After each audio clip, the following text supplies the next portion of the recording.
EMU versus Brian.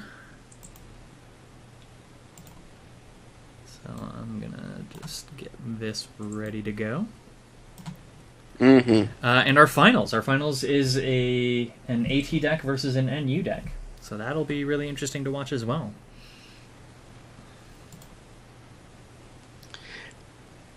And we get to answer the age-old question that has only been aged for about 2 days.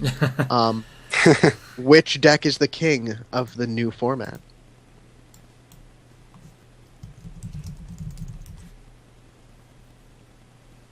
Which deck is going to be the boogeyman for at least a day?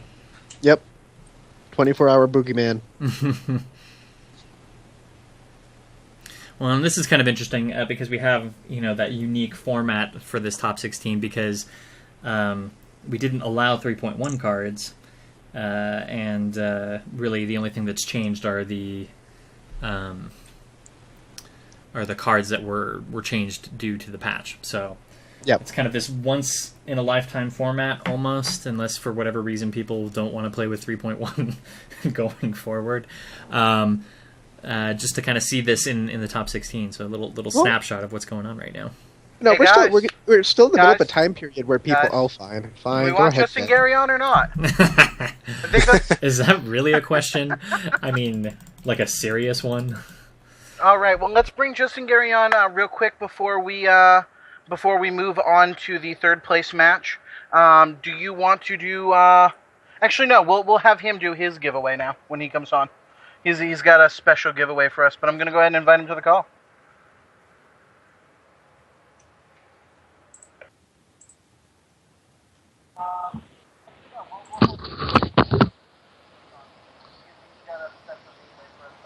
You, Justin?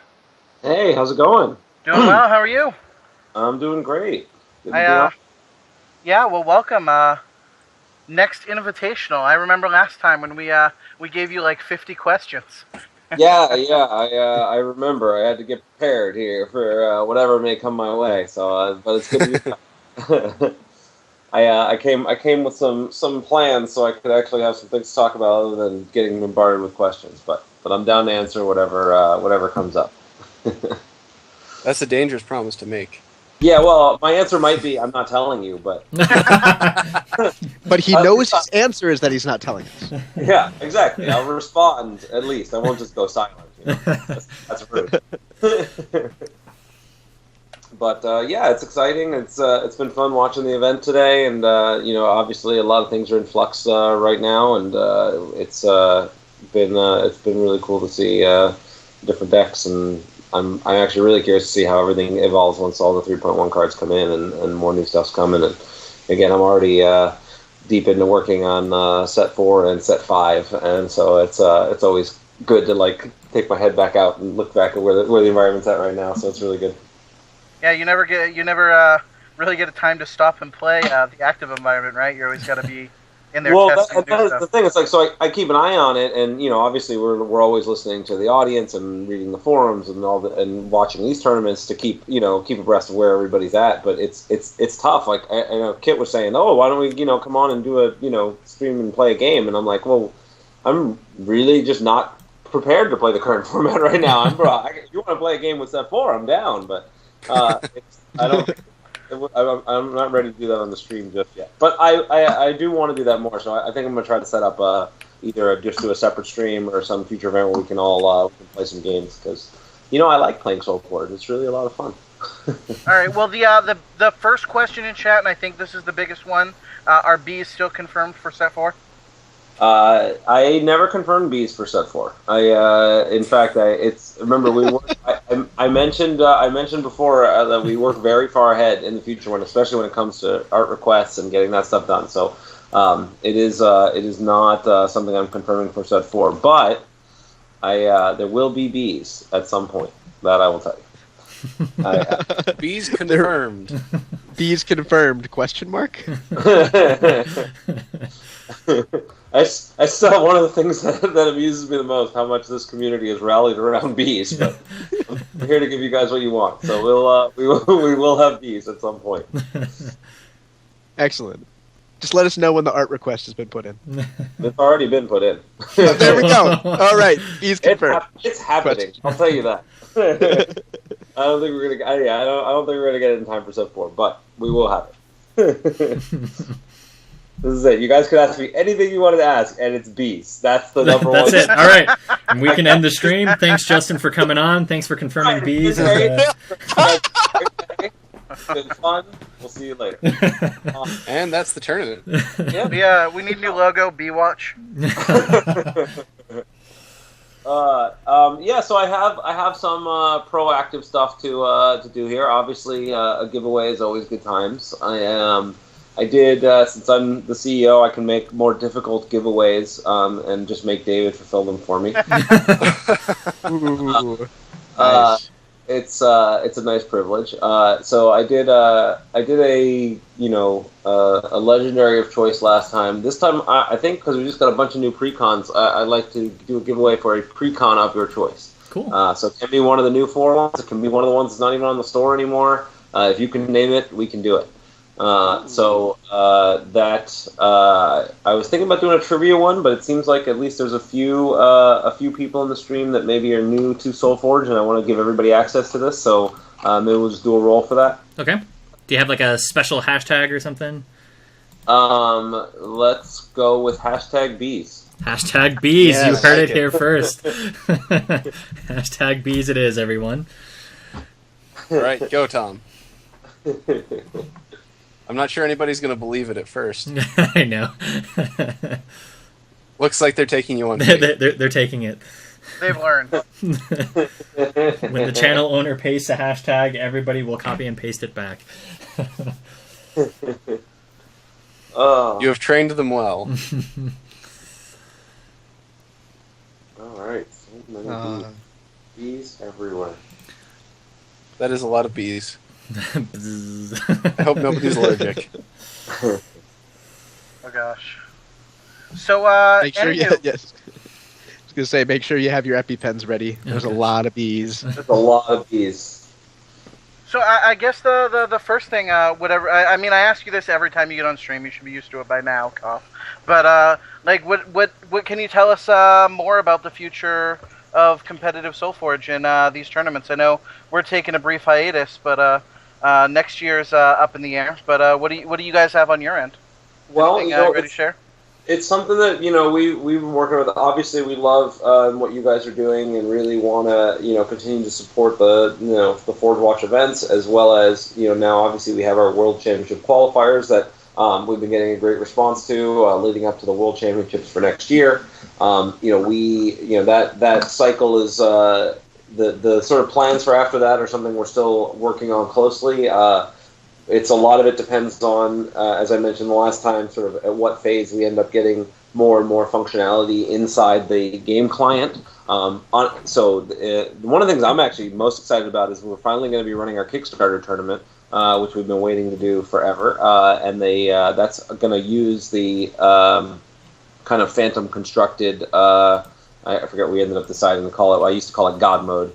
Where you can play with any cards in the game of SoulForge. You don't have to own them. You can play whatever you want. And we're going to all be playing and get to play against them. And then the one thing I don't think we've spoiled is that we're going to be doing another event using the same rule set after that. I think it's a couple of weeks later. We'll publish the date so that everybody can play and have a chance to play with every card in the game of SoulForge, whatever cards you want, and really have a fun time. So I'm pretty excited about that. And I think the other thing is, we've been, as you guys know, we're experimenting a ton with Weekend Warriors and really having a lot of different items for people to play with and be able to try different formats. We're running the Unheroic events this weekend. And one of the great things for the audience here is, if you guys have formats you want to see, with the last patch, one of the things we got was, with the 3.0 patch, we got a lot of functionality to be able to make new constructed formats, which we couldn't even do before. And so whether it's different draft formats or different constructed formats, you guys can really, you do influence. We watch to see how much people play and what you guys want to see. And we can make those formats happen a lot of the time. So you guys who are in chat, you can throw some suggestions in the chat of what you want to see. And if anybody on the stream has ideas too, we're figuring it out as we go, and we're trying a lot of different stuff, and it's a lot of fun to see the new formats and the creativity that comes with that. So what you're saying is we could get Sparkbot mode? So what Justin just said is that we are all SoulForge. We are Forge. Nanoswarm. That does not sound like the best format. I'm looking at We do have the Mono Bees format out there already. Yep. Mono Bees. Mono Bee control. I like it. Yep. I'd certainly be interested in seeing the all spells format. That would be wacky. That would be wacky. I know. We've been working with there's various points in the file. We've had a card that doesn't. It just changes into a random card from the appropriate level. And so we would just play like fake decks with those, where you're just basically playing a random card every turn. It constantly breaks, so we can't actually release it, but it's super fun when it works. We'll work on getting it fixed someday, so we can actually have that be a format. But it's there's definitely a lot of like fun, creative ways to go about it. Sounds so fun. That sounds like an amazing format, actually. Yeah, it's definitely something we want to make come to life at some point. It's just, it's really funny because it just, sometimes we can get through whole games and it works out okay, but most of the time it's really weird things happen. But a lot of stuff, I've been working on a huge variety of different things for the future of SoulForge. Working on different kinds of scenarios and different kinds of rules changes and things we can use when we actually have campaigns and different things happening, so we can really make the game a lot more engaging, have a lot more single-player content. Unfortunately, it's, as I've talked about before, the most painful thing for me, and I know for all of you guys, is just how long everything takes to get done. But it's cool to work on, and it's all coming, and it's every time we do a release, we're getting more new stuff and get closer and closer to the vision of SoulForge that we started with now 2 years ago with the Kickstarter. So it's good times. Speaking of which, I shared with Kit some of the early the thing I really wanted to talk through was some early SoulForge UI update screens. I sent them to Tom. Why don't you go put the main screen up first, Tom? Let's roll off first, since we still have that giveaway to do. That's right. I'm gonna stall everyone out and just kind of get them almost there, and then say, hey, we have to roll off. That is so mean. Race car the tease. I know. Of all the things, giving away stuff. How dare I? Vangelizker. I'm going to go ahead and throw that up on screen, and then I will type it in chat. You have won a pre-constructed deck. Sorry, a pre-constructed deck of your choice, and it doesn't have to be one of the 3.1 ones. It can be any pre-constructed deck that has ever existed in SoulForge. So let me go ahead and type that out. I'm looking at some of the different format suggestions out here. I really like the backdraft idea. We don't have the technology to do that, but that's pretty funny. I like where you draft a deck, and then your opponent plays the deck you drafted, and you play the deck your opponent drafted. So you just try to draft the worst possible deck you can. It's really entertaining. I like that idea. I hadn't even thought about doing that in SoulForge. So I've done that. I've done a few Magic drafts like that, and they're hilarious. Pre-con constructed was an idea I saw out there. That's actually one we do have, and I've been wanting to do forever. We don't currently have the technology to do that yet, but we're super close to it. And so the idea being that you can only play pre-constructed decks in the event.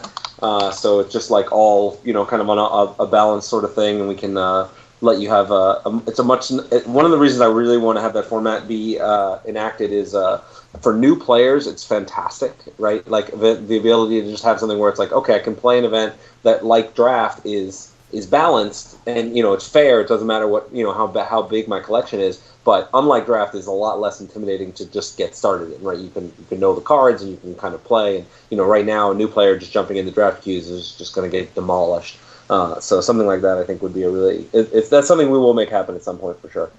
But But keep the ideas coming out. I'm reading the chat here for different options. Cool. And whenever you're ready to show off. Yeah. This, So, do you have a particular one out of the two that you would like to? Let me preface this. So this is just going to be a wireframe. It's not prettied up. It's just showing you different elements, and I want to talk through it because, again, I want to get people's feedback. There's a lot of stuff that's still in flux, but I think we've talked about this a ton. That right now the SoulForge UI definitely needs a lot of work, and we've been learning a lot as we go. So let's put up the home screen for PC. This is for PC, and will be very similar on tablet devices. Okay, let me get this sized right, so that way it shows up well on screen. So there, we almost have it. I'll have the game kind of going in the background there. And we will we'll put the full-size version. People are going to screen grab this anyways. Yeah. We'll put the actual HD versions of them up on Reddit later for you guys. Yeah. Yeah. So in fact, maybe I'll do that while we're chatting here. We can talking through a couple of elements here. We can you can see at the top we have a header bar which should live on all of the screens, so you can easily access whatever thing you're looking for. We added a count for your tickets along with the silver and gold, so because it's just basically another currency, so it's nice to be able to easily know how many of them you have. The nice big updated play button at the top. The big spoiler here that I'm sure people are excited about, this daily quest component, where not only will we have your sort of regular dailies that are always the same, but a couple of ones that change up to give some new options and things to be excited about coming back for every day. The thing I'm most excited about is actually being able to communicate news and announcements to people. It's so difficult not to actually, be able to talk directly in client to customers very easily, and so that's something we're very excited about. The messages tab at the bottom is we might rename just to like notifications or something, because it'll be a place where we can store stuff we tell you. Like, one of the things I liked about our recent update was when we got the smaller notification when you get your daily wins or things that doesn't always have that giant pop-up that takes up your whole screen, but sometimes people miss that they got their online win, and so we'll have a little thing that will be like tracking previous stuff that happened to you so that you can know and not forget about it. Let's see, what else is fun to talk about here? I think those are the major components of this screen, just really having information very, very readily accessible, having things that'll be easy for people to see and.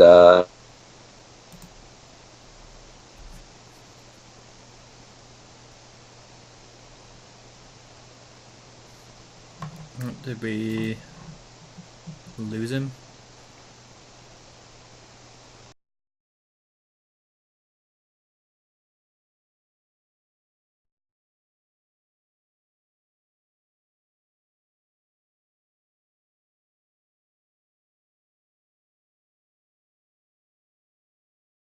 So everybody, it seems like we might have lost the call. Hopefully we'll get this back here in a second.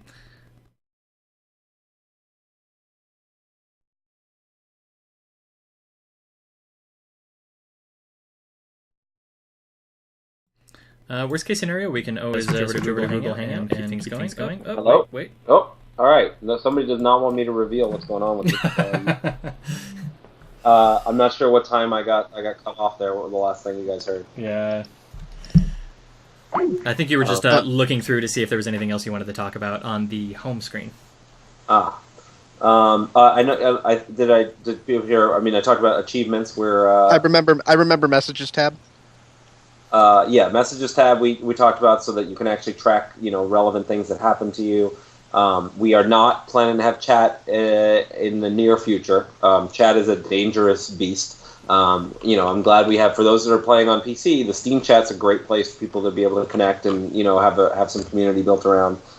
That's fantastic, but in-game chat's a little bit away. But achievements are coming soon, exactly where they live here. We've talked about having them in the profile screen with that profile button.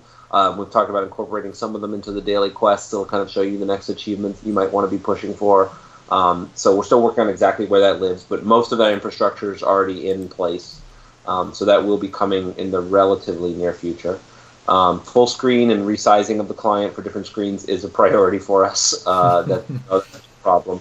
There'll be different, we're working on different solutions that make that for the best ways to do that. Performance is one of my number one concerns. I know, making sure that things are smooth and run fast, especially we've seen on tablets and stuff where it can be a little slow. That's one of the reasons why, for example, we moved current games from a scroll to a page, and a variety of things that just kind of little tricks that we've learned maybe later than we needed to, but to get everything running faster and make it really, really smooth and accessible. So I think that's most of the stuff to talk through on this page. Okay. And again, people have feedback. I know I'm sure this is going to get posted in whether it's in Reddit or our forums and various places here. We are happy to hear feedback and different ideas on this. It's nothing's in stone yet, as you can see. It's still pretty raw, but I'm pretty happy with the direction and where we're going with this. And then go ahead. First impression, it's looking good, and second impression, it's still looking good. It's not within the first 10 minutes. Still seems pretty good. All right. Still seems pretty good. I am super excited to have you guys have a news tab up there. That is Yes. the biggest thing for me. And then news. It's like it's such a fundamental thing that being able to communicate, whether it's new Weekend Warriors or upcoming downtime or even cool Forge Watch events, we can actually post stuff and really help unite the community together in a way that just wasn't very possible before. So that I'm very excited about. And then why don't we show them the store screen? Okay. So just brief check-in with the CMU Brian game. Looks like Brian pulling ahead at least in life total. I've got that open also on another screen, so while we continue to talk about the store, I will try to make sure that I keep everybody updated as to what's going on with that game as well. Yep. So, Sorry, I'll keep tabs on that for you. yeah, I'm kind of watching it too. That's really big. Yeah. I see some discussions more about chat and having some kind of restricted chat. There's a lot of different ways to sort of deal with this problem, and I do think at some point you will want something along those lines, maybe even full chat. But really, it's there's a lot of challenges that come with that, and it's just not at the top of our agenda. I think the Steam chat and some better tools for communicating with players and stuff is going to be the first phase. All right, so here's our store screen as we're building it up. Thing I'm again, you'll notice we still have the same kind of tab at the top, so you can easily get to everything you want to get to. And one of the things I'm most excited about this is filters. There are so many things that we have not been able to put on the store, or we have to rotate out, or whatever. That because it's just having to scroll through one list of everything is so painful and especially intimidating for new players. And so having something where we can have our featured sales on one tab, and then whatever you want to search for, this will let us keep more products, more variety of things available, and really help just make things a little easier to navigate. This is simple. There's nothing too crazy here, but just wanted to show off kind of how we're getting things improved. And somebody's pointing out the 420 tickets amount is I'm going to blame that on our graphic designer. And I don't know if there's too much splashy things to say here. Just bigger, clear images for the cards and more room for descriptions and stuff like that. Just learn, trying to build stuff out that we want to get that we've all wanted for a while, and we'll show off. I was close to, but not currently able to show the updated deck builder. We have a whole bunch of new things we're doing with that to make it much more functional and usable, and all those cool features. We have updated and much more intuitive forging system, and even more cool things that I'm not going to spoil on this particular stream. But I wanted to show off where we're at, and again, people can give feedback here, give feedback on the Reddit threads or in our forums, and we're happy to kind of take that in as we build this out. And I'll show off some of the prettier versions of the screens once we get some views on that we're excited about. Cool. Awesome. Thank you, man, for giving us this heads up view of where the UI direction is going. I think this is really cool, and it's going to be really great for the game. Yeah, and again, our goal is to really try and do this methodically. It's why it's taken a long time, and but we want to get it right. I think we did an okay job on the first round of SoulForge UI, but that was very rushed from our perspective, and we've learned a lot from just listening to players and playing the game ourselves over the last year, and really seeing what's needed and what isn't. So. Again, more feedback is always welcome from the audience, and now we have the game's made some serious progress here. All right. So I have a question. Will when this client update when this UI update rolls out, will my client also say that I have 9,999,999 gold? Well, depends on how much money you spend prior to the rollout. All right, so you have a job, Radron. Try and optimize your gold buying to get exactly to that number. But then he also has to do it with silver, and that's even harder. Oh, All right, so coming there back goes my bank account. coming back into this, just as an update, David, in case you haven't seen it, it looks like Vangelisker, whoever won the starter deck there, was wanting the Necrium, the current Necrium faction deck. So I'm sure you're working on that because you're awesome. But just wanted to throw that out there vocally, just in case you missed it. All right, are you still here, Justin, or are you? I am still here. I got a little bit more time, and I'm happy to chat about stuff. I also have I know you mentioned the deck with Surzal. Surzal's playtest name was "I'm Back." I know people tend to like that. So the other I'll throw out a playtest name. Somebody can guess the which card it is. I'll give another pre-con of choice, or David will give another pre-con of choice. I'll take credit. Oh, that's interesting. Are we allowed to guess? I think that's a little unfair, don't you think? That does seem a little bit unfair. So I'll throw out the playtest name. Stop hitting yourself. Oh, great card. Ooh, I know which one that is. So I loved that card name. If you're going to guess that in the chat correctly, we will give a pre-con of your choice too. Wasn't that also the playtest name of a set 1 card? A spell? I don't remember. I just know I have it as a set 3 card, but a lot of people rolling on the Iron Maiden. Oh, Iron Maiden. It is not Iron Maiden. No, that is a really good. Yep. It is a really good guess. It's a good guess, but it's not. Iron Maiden's playtest name was Consistent Krogius. We wanted some big giant consistent monster, and Krogius was our favorite monster prior to that. So the Iron Maiden answers are wrong. It's got to be something Race else. car. I think you've trained them too well, because somebody put Iron Maiden in, and now everyone's dropping in this chat like it's. There's no advantage to being the second person to give an answer, so don't say it. Uh-oh, they're switching over. Dozer's good. Dozer's also a pretty good guess. Dozer's a good guess, also not correct. Yeah. Can we repeat the question, please? We The have a question couple. is, what card from a recent release from set 3 is playtest name was Stop Hitting Yourself? You can name the card. You get a free pre-con of your choice. I still have not seen the correct answer. I already told you guys Surzal's playtest name was I'm Back. Dozer was a good answer, but not correct. Dozer was Hibernating Bear. Which makes sense. Yeah, that one was... I didn't give that one because it was a little too obvious. Yep. Yeah. We got some for Thundersaur. Also pretty good, but not set 3. This is we're talking about a set 3 card. So for what it's worth, way back when you guys were spoiling the original set 1 cards back in the closed beta. Oh, we got it. Kibler had said that Dreadbolt had that playtest name. Herald of Destruction was the correct answer. Sorry to interrupt. Rosemary gets it. then, right? Yep. But Kibler had said that Dreadbolt was also stop hitting yourself. Yeah, that's probably right. That sounds right now that you mention it.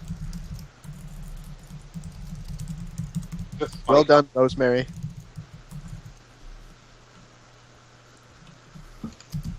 They're still posting Hammerfang.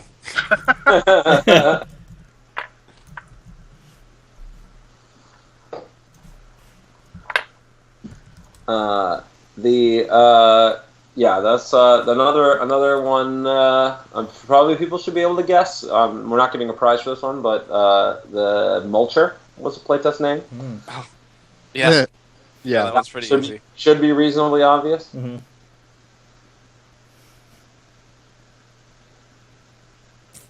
I did like Hammerfang's playtest name. I thought it was pretty funny, given the action. That one. Which one was that? Oh yeah, it was. What did we actually call it? Was it just Hammer Time? No, his Bigfoot. he was Bigfoot. Oh yeah. Because you anytime you spot him, he always runs away, right? Yep. yeah.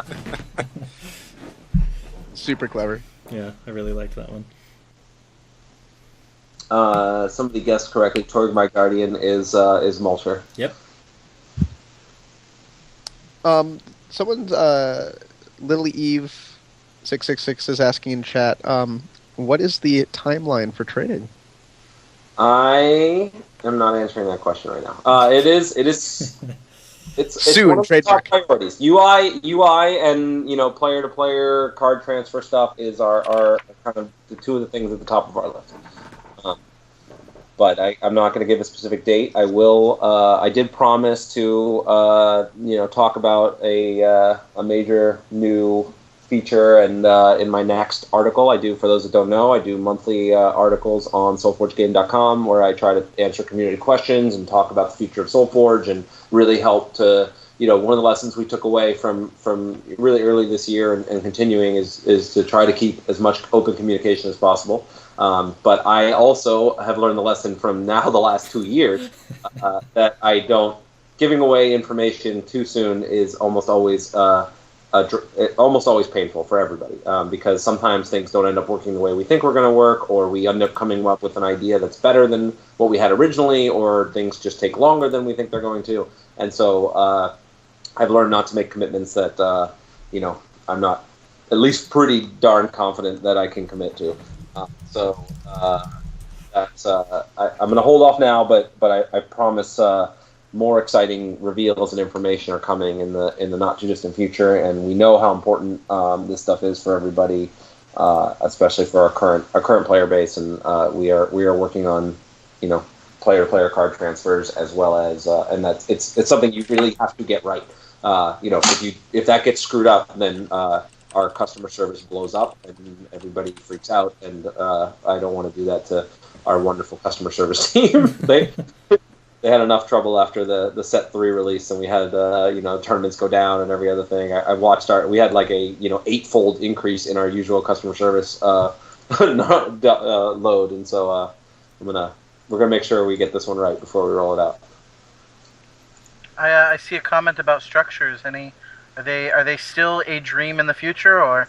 I think I mentioned this last time I was on stream, but I love the thing that structures do for the game that I love is they allow. So for those that aren't familiar, structures were something we demoed in the very first iteration of SoulForge during the Kickstarter. They would go into a lane behind your creature, or just in the lane if there was no creature there. And they would, have an effect, whether it was just on that lane or potentially in the game as a whole.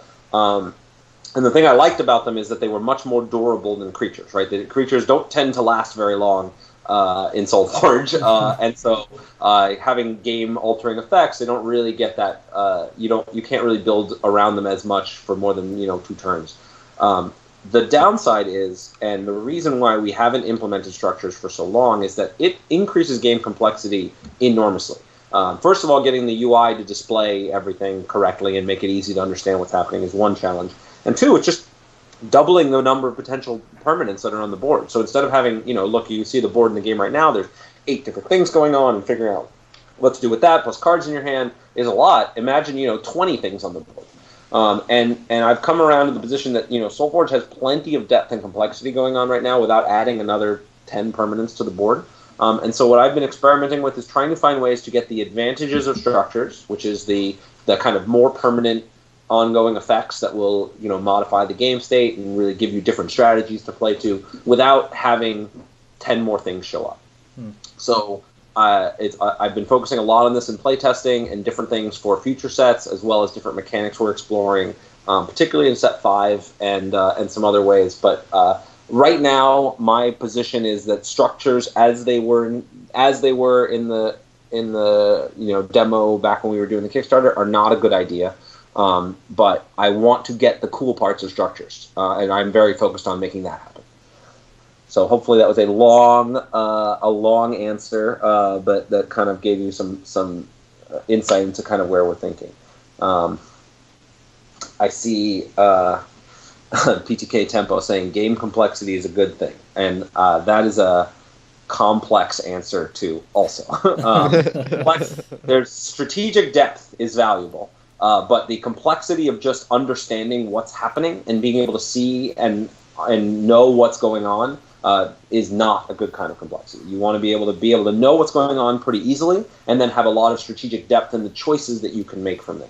And so that's the main goal of SoulForge, right? The classic easy to learn, difficult to master. Right? I mean, the baseline of SoulForge is so simple in that it's just, all right, just play 2 cards in any of the 5 lanes, you battle. You can, I've seen 5-year-olds play the game successfully.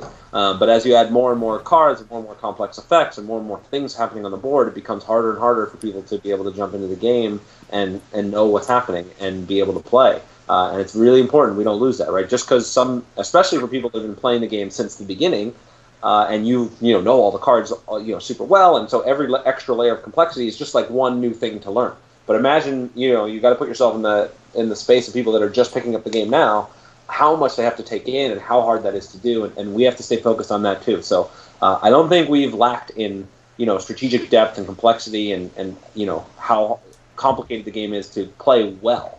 But we don't want the game to be complicated to play, and be aware of what's happening. Anyway. Sorry, I have to comment on this game. CMU Stewart making a very aggressive play, leaving the 1717 Nether Drake open to attack him. Yeah. Wow, I'm actually kind of shocked. That is, yeah. The question is, does Brian have the shock to shock him? That's the thing. I mean, like, that's all it would have taken was just one static shock, and it would have been game there. Now, granted, that's kind of the case regardless, because no matter how Stewart would have blocked it, like, Nether Drake just moves over and goes and attacks for free anyway. The Doom Riders move. Yeah. That's true, yeah. Would have blocked out the lane. This way he's forcing that Doom Rider to die. Mm-hmm. I'll jump on the one more comment just to follow up on. I see PTK Tempo again talking about, well, doesn't Ascension put a lot of constructs on the board? And Ascension, actually, the main reason I think Ascension was successful as a design is I took a lot of the things that existed in other deck building games, specifically Dominion, which was the only deck building game at the time, and they had like 20 piles of cards on the board at one time with all the different things in the center and all the different other stuff, and I reduced it down to just the 6 cards in the center row and 2, or in a couple of always availables, and having a fewer number of content of items available there was a huge part of, I think, what made it successful. Sorry, just a random. This game is really exciting. Yeah, it's a clincher. I mean, yeah. There's the static shock. That's and not quite game. That definitely turned into game very quickly. Let's see what got played. I've still got my eye out for it. Static Shock 3. Yep. Wow. So Gotcha. game 1 to Brian. Game 1 to Brian. I had I saw a question in the chat about the release schedule, and that we only had a 3.1, and there will not be 3.2 or 3.3 if that's going to continue. That's something you guys help us determine. We we got feedback from set 2 with Rise of the Forgeborn that there was too many small releases and too many cards to keep up with. And so we scaled back substantially in the number of cards that are out there. I believe a regular stream of new cards is a critical thing to a successful, trading card game of any kind, and digital is no exclusion. But we're very sympathetic to how hard it is to keep up with the collection and trying to keep things so that they're manageable. I think I generally like the way this one rolled out. People, the reason we did 3.1 the way we did was because in 2.3 release we did the pre-cons, and everybody seemed to really like those. So the cards, if you just wanted to get the new cards, they were pretty easy to access. But if you wanted that, there were not too many extra cards getting added to the packs. I'm curious what you guys think about that release schedule. Personally, I really do like the fact that all new cards are available in pre-cons.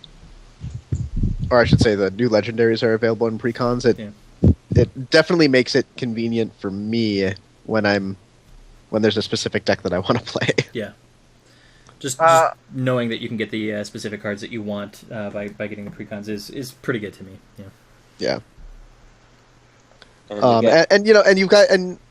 SBE's always been pretty good about getting new content out on a fairly regular basis. That 4 to 6 week area. 6 to 8 week, whatever it is, and that seems like about the right level. It gives just enough time for the format to kind of settle in before getting shaken up a bit.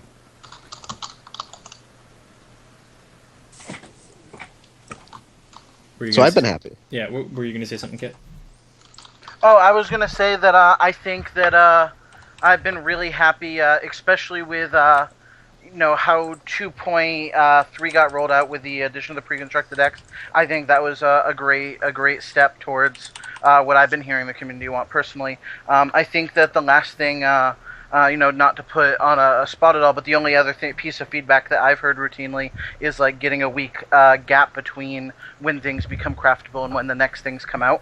I don't know if that's feasible, but that's just something that I've heard a lot about from. At least having some window where everything in the game is craftable is something we've heard a lot, or forgeable as our terminology goes. But a lot of people have talked about that. Obviously, whatever, we're trying to balance that. But I think that's a request, and we'll work on that as well. I saw a question asked about if there's a change with the friends list. Yes, we are going to make the list far. Yeah, we know that's a failing we have. We're going to remove the recently played from that. Make it a little bit more obvious when somebody's in your friends list and you do a search. I think we know that's important. And we should have a new feature. Actually, I'm pretty sure we have a new feature we're actually going to be able to roll out and spoil next week. I think I'm going to let Kibler do that because I want to be able to get all the fun. But 100% confirmed. But I think that's something that's going to be coming very soon, which will be pretty cool. And that's just lots of little things. We've been working on updating the website and getting some new features up there. We're doing a lot of different little things that are not like as splashy as people talking about trading, people talking about obviously the UIs and different campaign and all those things. But there's a lot of little things going on in the background too, which are going to be nice improvements for the community and tools for people to have.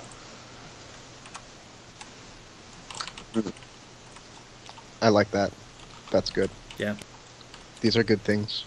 These are very good things. But McKellian gets back to the real crux of the issue. Bees?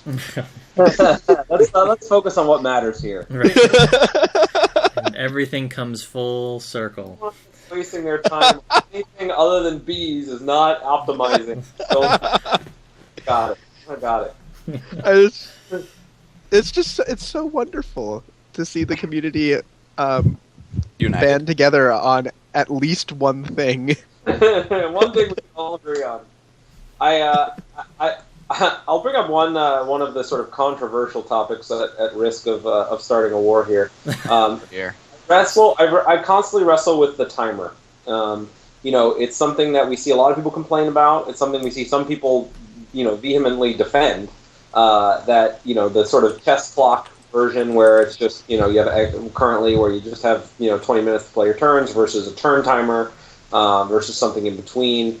It's been a tough one, especially when you're streaming and have things going on. And you only have a few minutes to play your games. You really want your opponent to play fast, and the current system kind of can leave you stuck for a while if they disappear for 10 minutes. But on the other hand, for people playing on mobile or people who have a bunch of other stuff going on and maybe have to spend minutes, this current system allows them to play, but others don't. So that's something that we haven't put on the early agenda to change because it's so controversial and we're not really sure what the right answer is. But it is something we do constantly look for feedback on and different ways to kind of get that to work right. We know we can all unify around bees, but some issues I don't think you can ever get everyone to agree on. Oh, I don't expect that. Obviously, any time you make a change like that, some people are going to be hurt by it. But I try to take in a lot of feedback and maybe have clever ideas for how we can get the best of both worlds as much as possible. Yeah. Right now I lean towards the possibility of doing like a turn timer with like a reserve, like a say 2 minutes per turn with like a 5-minute kind of bank that you can spend if you really need to think for a turn or you need to go away for a minute. That's kind of my favorite idea so far, but that's not there's ups and downs to that as well. Yep. But that's actually a really interesting having a reserve pool. I hadn't thought of that one yet. So that's kind of cool. I have to do my obligatory question that I think I ask every single time you come on a stream and talk with us. But first, I will preface it by saying thank you guys for introducing more lore with some of these like Killian stories that have been coming out lately. Yeah. I think that's super cool. But when do we get more, man? When do we get more? Yeah, I understand, and it's something we're only trickling out there right now, we had. So there's a couple of things that are in the works that will help with the lore problem. Unfortunately, they're all going to take a while to really come to life. It's just a reality. We've been working on specking out the art book. We promised the Soulforge art book in the Kickstarter. It is long delayed, but it'll have a bunch of lore elements in it, and so we'll have that as a thing. Again, certainly not until next year, but it's something that we're working on. And then, it's great. One of the upsides of that taking as long as it has is that we have so much more art to draw from and so many more great things to draw from. Cool. Obviously, once we do more the campaign, and we're going to have sort of lore elements that will be incorporated into that. We will continue to do lore fragments on the website and components that help bring in more of that story. Cool. But we're planning to redo the UI for the large card view. Which will finally give us the ability to have some flavor text with the cards. It'll be another great mechanism for communicating lore and items in game. This stuff's all it's all going to take a while. Right. I don't want to get anybody's hopes up here, but we know it's important. The key is being able to communicate it in game in a way that's meaningful and compelling. I think that's just much more valuable than putting a lot of lore and cool story. Like we have so many good story ideas, and Eric Tice is our lore guardian, and he's got so many great ideas, and we have so many stuff that we've been working on since the beginning. But a lot of it we've constantly had to slow roll and delay because it's so much more impactful when it's coming in the game than just on the website. Right. So we'll have lore around specific characters on the website still, some specific events tied to releases. But I really feel like the promise of the lore of Soulforge and the promise of good storytelling comes from in-client and from, seeing it on the cards and seeing it in events and things that are going on. But we're working on it. All right. Well, I guess we'll just have to hold out with all of the stuff. Yeah, I know you can keep asking me every time I'm on. every time, man. I'll where we're at, but it's going to take some time. Again, we prioritize, the core game functionality, things to keep our current players happy, and things to get new players into the game and keep the player base growing. Obviously, that's critical. And then, the lore stuff, unfortunately, is taking a backseat to that. But campaign and the single player experience is a huge priority, and getting the UI update is a huge priority, and those things are the prerequisites for really doing lore right. Cool. So there's a lot of chatter going on in the Twitch chat right now about adding another faction. Interesting.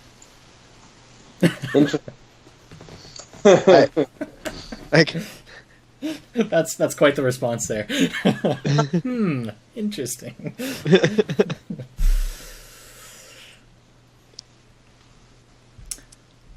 Now, and I've heard this discussion before, where most often the problem with adding another faction into a card game, like Magic's talked about it a lot, but it's probably never really going to happen, because trying to support a whole new subset of cards, where now you don't have very many of this fifth faction within a huge pool of cards that you already have, that disparity makes it very difficult to either balance or even playable, and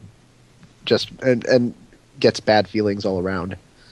It is a huge task to get to add another faction into a game, especially when you've doled out the mechanics in certain ways. You have to create an identity for the new faction. You have to say, what does it do that other ones don't? If you have built things into the currently existing factions and you want to reshift the color pie and the ability pie, it's an enormous amount of effort to do something like that. Yeah.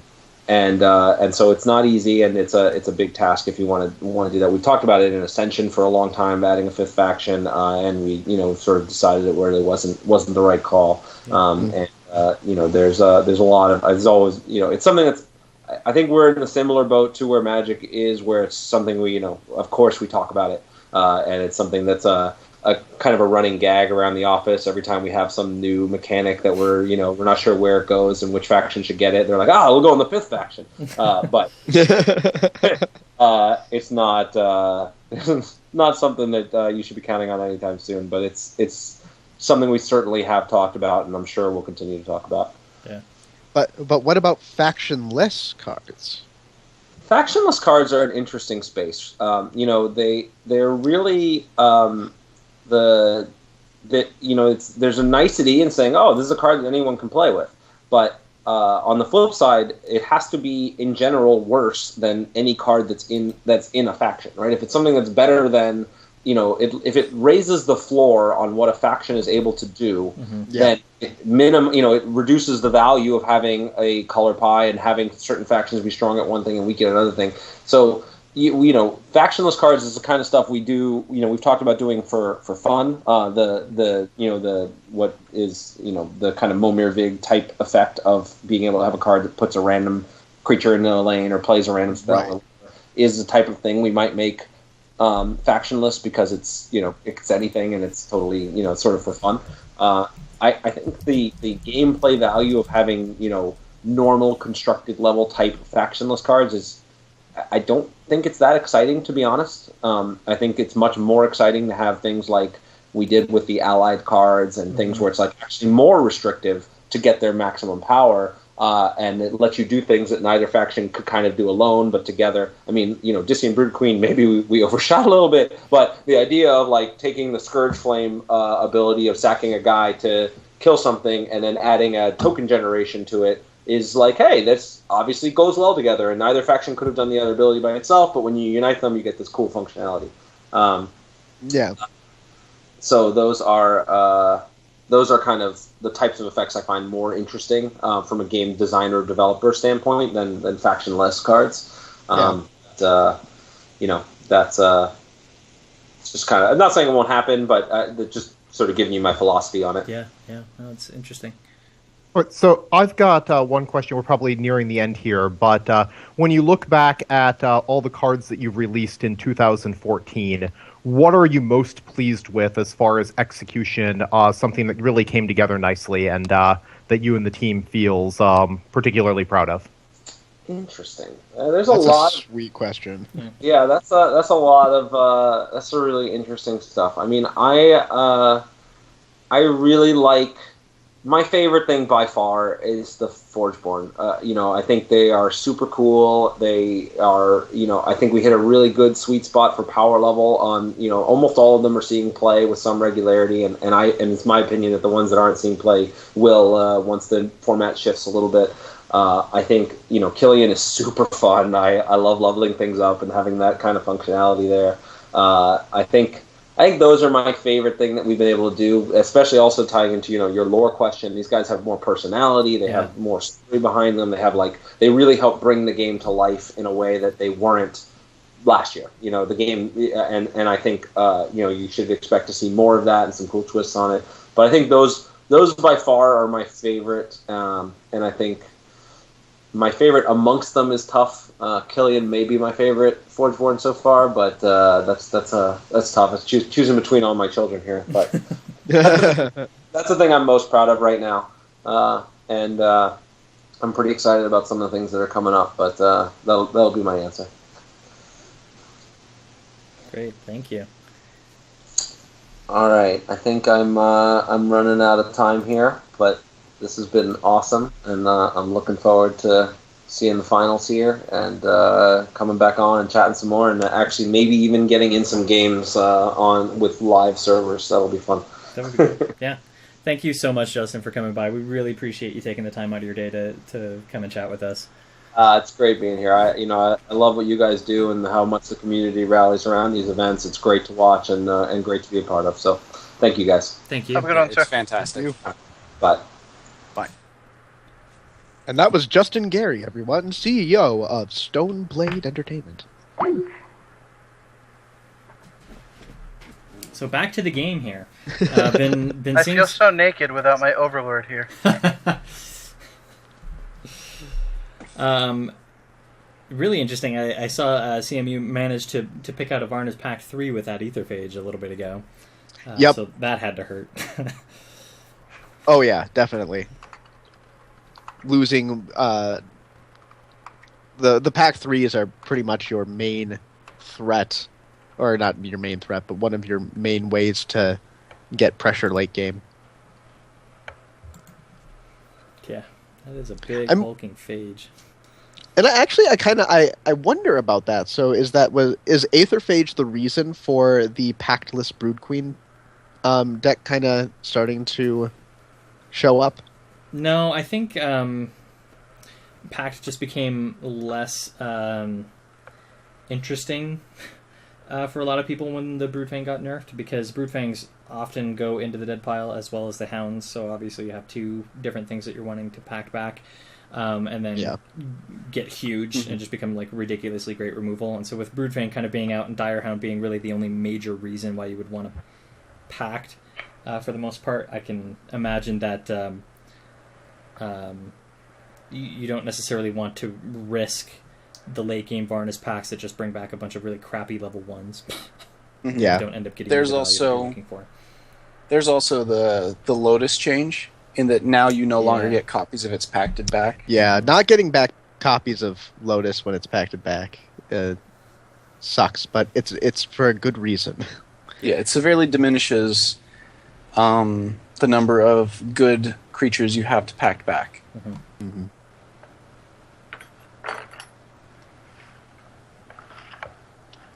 I think that.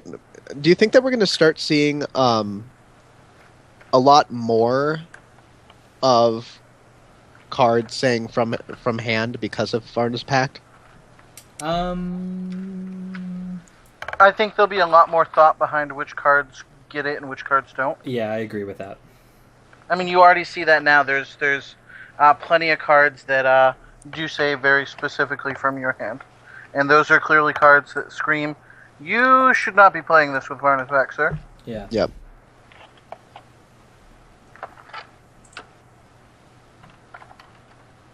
It certainly makes sense. So in this hand, I kind of like putting the Direhound in front of the Frostmane Dragon, and getting the Doom Rider out so that you can actually sack the Hound to kill one of the dragons, and shrink the other one. I have to, while we're kind of talking about these plays, I have to commend Brian here. He did a really great job of protecting that egg that was in lane 1.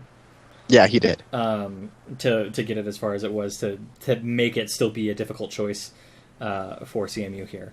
Obviously, he's able to handle it here, but I think it was really, really well played for him to get that dragon to the point where it's at now.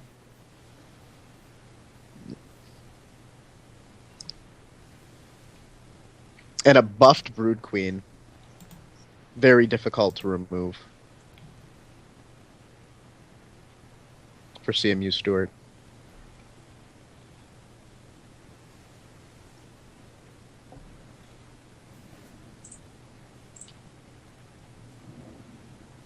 Did get a Tarsus, and gets a Direhound trigger. Mm-hmm. Not entirely what he's looking for here, though. No, but he needs to start shrinking that Doom Rider. Otherwise, it's going to actually get out of control. Mm-hmm. Versus being on the brink of being on the bleeding edge of out of control. Yeah.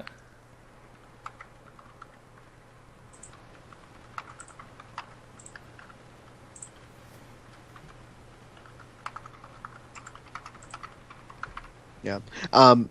But it's probably a tough decision point for Brian because that Brood Queen is still sitting out there mm-hmm. and isn't going to die. So unless he has a burnout in hand, he's going for the Brood Queen.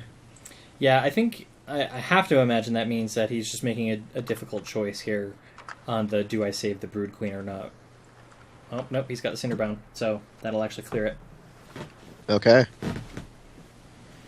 We'll have to see where the Doom Rider ends up landing here. I have to think he probably wants it in front of the Frostmane instead of the Deathweaver. Likely. Mm-hmm. So, pretty good landing there.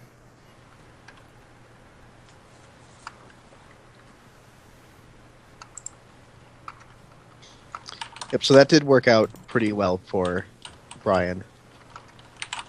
I feel like Brian maybe should have instead just let combat happen after debuffing the Doom Rider in lane 1. No creatures would have died. The Doom Rider would have stayed in place. And the only problem is that he can move the Doom Rider afterwards. But the Doom Rider would have taken a lot of damage and not gotten all the buffs right away. That's true. You mean we have a second main phase?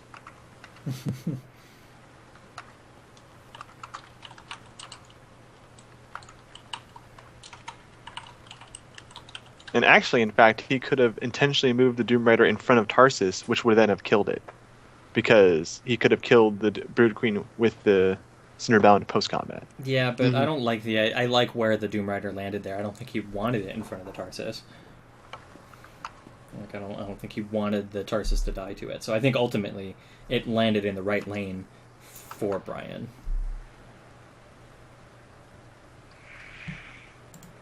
Oh, that shard bound is looking pretty deadly.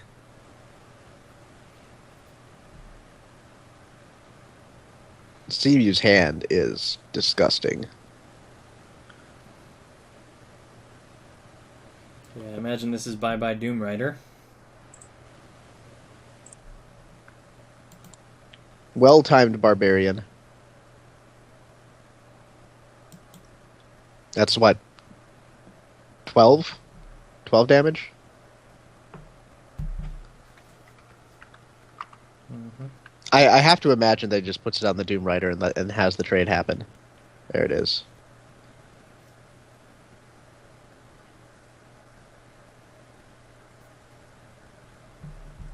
It's very rare that we get to see those underdrop cards get to level 3. Yeah. Often games will tend to be over before this point, so interesting to see that this is where it's kind of ending up. Yep, we've got relatively large life totals on both sides of the board, and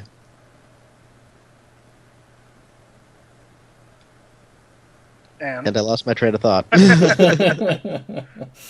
I was waiting with bated breath. Yeah. I was just baiting your breath. So sadly, Invoker not going to be able to get that Doom Rider up into range to kill that Frostmane Dragon. Just barely out of range there.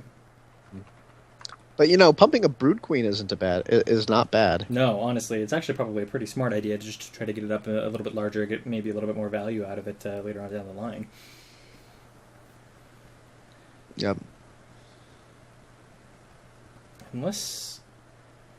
Okay, so he is planning to do the block there. I was going to say, unless he's planning on blocking the Dire Hound, I almost kind of think it might have been better to put the Brood Queen down post. Combat. Alright, where's the buff going? On to the Brood Queen. As imagined. A 1726 Brood Queen is actually pretty darn scary. Yeah. Frostmane not going to be able to take that out on its own. And we already know that the one Cinderbound is out of the question here. Yep.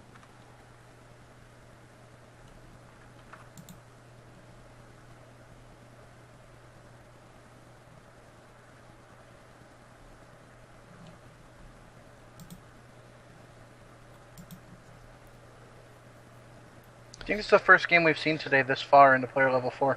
Honestly, Yeah. I think it is, and you can tell how hard they're really trying to think this one through, too. Every little play counts, and really curious to see whether or not Brian does end up actually having something that's going to help him deal with that gigantic Brood Queen. Yep.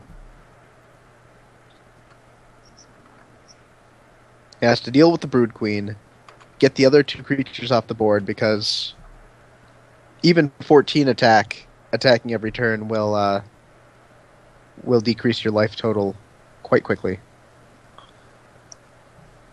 And hopefully Brian can distract CMU from that egg for the next 2 turns and be able to get another free Frostmane out of it.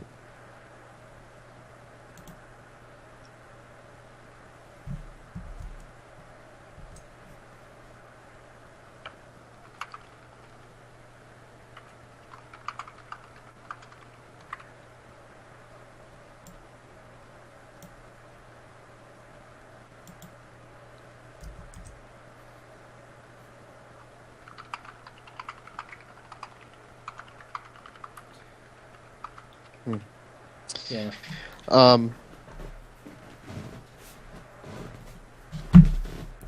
So let's see.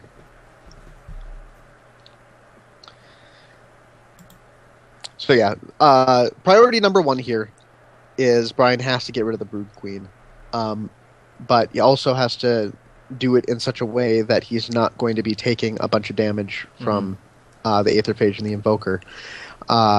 Interesting. So if he cannot remove the Brood Queen, which it looks like he might... Oh, wow. Interesting. Okay, so what what Brian is doing here, he knows he can't remove the Brood Queen, so he is just defending his life total at this point. Yeah. So he's giving CMU the choice and saying, do you kill my Tarsus and only get 14 damage in, which I should be able to take care of next turn, and get 10 damage on your Brood Queen, which puts it into range to actually be dealt with, or do you kill the Nether Drake, still have the Brood Queen, but potentially the Tarsus is going to go out of control as soon as a Varna's Pact gets played.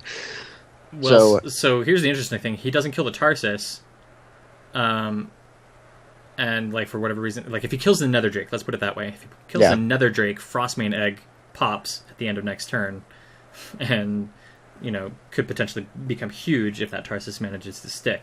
Actually, that's a great point that I distracted myself from the Frostmane Egg. Well, yeah, so that's the thing. So all 3 of those are targets, right? So if he kills the Tarsus, he still has a Frostmane Egg that he's got to deal with, and Nether Drake ends up dealing 10 damage. If he kills the egg, Tarsus still stays alive, Nether Drake still deals 10 damage. So this is really actually quite good for Brian as far as making good choices and And there you see him sacking out a creature to kill an egg. Oh, and board clear. But on the bright side, Brood Queen now down to a more reasonable to deal with 12 health. Of course, Doom Rider, on the other hand, becoming a little bit unreasonable. So True. Yeah, CMU played that turn out beautifully to both leave an attacking Brood Queen and already have his next deal with me threat set up. That was quite what he was looking for. Yep, that's not the greatest of pacts. Oh, that is really unfortunate. That is very rough. Really unfortunate there for Brian. If he had these switched, he would have been in a much happier place. Wow. That is so rough.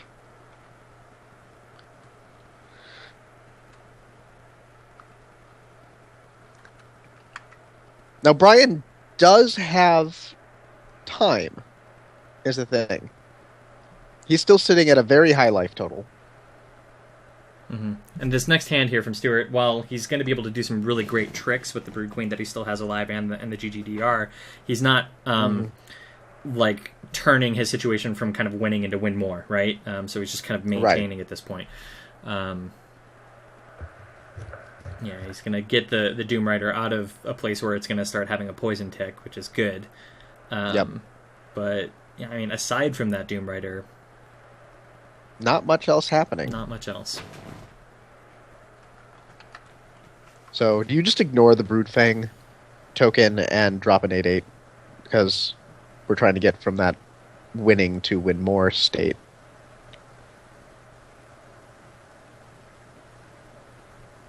Yeah. Yeah. Fill the board. Lotus, but filling the board, okay. But Lotus, a Lotus token just is not very threatening. Wow. Oh wow! Not a great hand from Bryant. Yeah, that's almost assuredly game at that point, because he really needed to have something that was going to help him take care of that Doom Rider, and those two plays were not it. So he gets another swing for 10, and essentially CMU now 10 damage down from this one going 1-1. And I pretty much think that this is a concede moment. I almost replaced the Broodfang token, honestly, because then you have at least both of those. With the idol on. Yeah, both of the Lotus is attacking then, so you've got the damage on the board. Absolutely. Yeah. Goes for the discard level instead, but seems. Yeah, but pretty much Brood Queen guarantees that this is over, because even if he does manage to somehow protect himself, Brood Queen just unblocks the lane, and then it's over. So 12 damage pull there from the Barb, but not quite enough on its own. So 12 from the Barbarian, 5 from the Direhound. So that's 17. Yeah, that is you're right. I forgot the Direhound, so that is enough to flat kill the Brood Queen. But Doom Rider will then ride.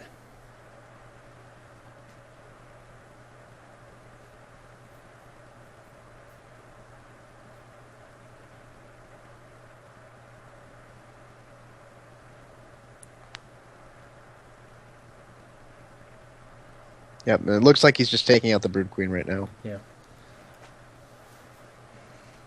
Needs something, though. Something for that Doom Rider. Yep.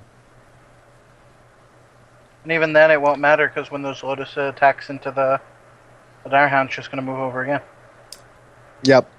But the question becomes... Where does the question is going to become, where does it land? If it lands in front of the Barbarian, he's alive. Not... Nice. Yeah, so lucky landing there. Not not to be outdone, though. He does have 2 more Doom Riders in hand. Yeah. He probably should have... He could have avoided that luck drop if he had done combat before killing the Brood Queen. Mm-hmm. Oh, I'm sorry. He had to. He actually had to kill. He had to do that before combat. I'm sorry. Yeah. That's right.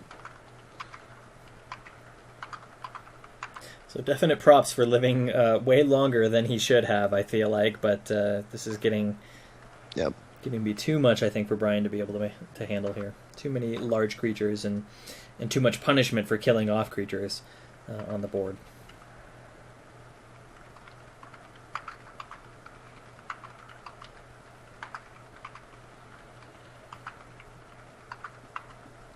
Yeah. Grimgons grow large if both players are playing a lot of creatures. There it is again. 17. Direhound and Barb Oh wow. coming back from the Just pact pool. just getting there. Just get there every time. Wow.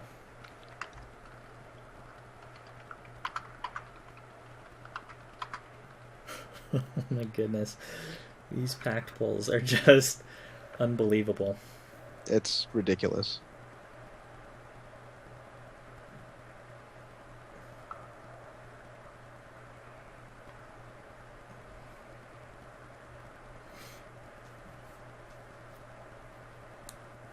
Things bounce around.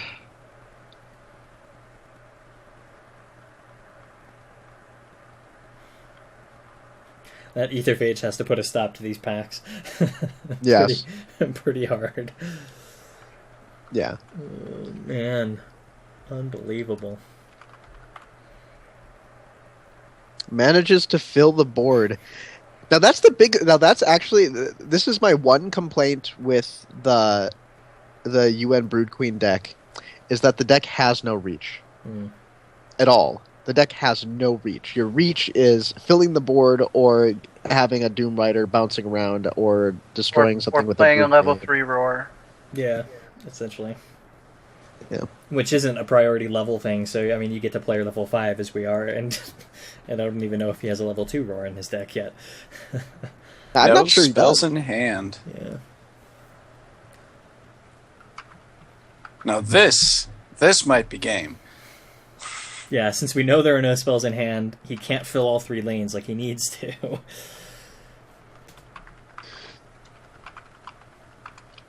Well, if he has Barbarian in hand, he can actually Kill the Doom Rider. Just flat kill Doom he can Rider. kill both Doom Riders.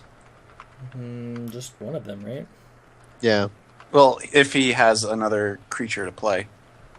Like, he can play Cinderbound in 4, hit the Doom Rider in 1, and then assuming he has, like, a 2-lane creature or some way to get a block on the Aetherphage while dealing damage to the Doom Rider, he can kill both of them.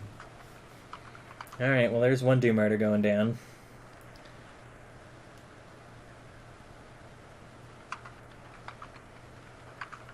So, I mean, this is a very tough turn, but I don't think there's anything that actually gets him out. Yeah, that's the wrong Barb.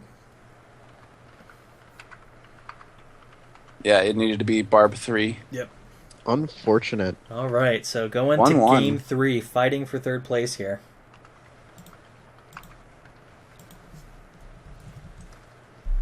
These games, man. These games are insane.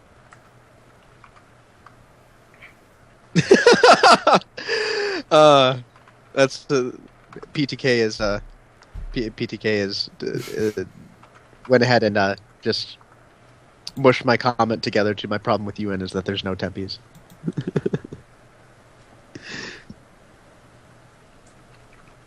I like that. And I'm going to be right back. Okay. Moving on to game 3. This one's for the money. Or at least for the gold. Yeah, the gold is better. That's a better way to phrase it. We at Forge Watch are not giving out cash.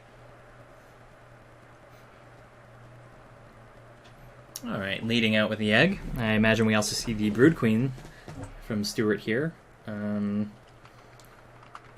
Probably followed by what, Direhound?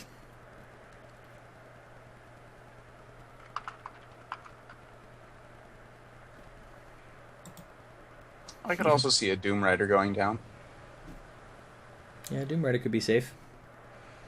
Really hate player level 1 Direhounds.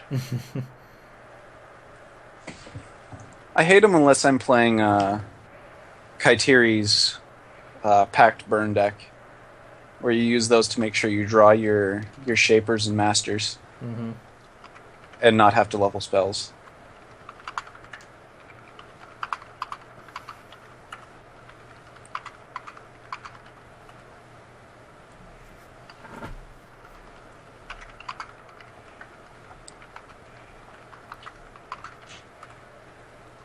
I'm guessing you probably want the phages leveled, so that's probably a pretty easy one there. If you're Stuart.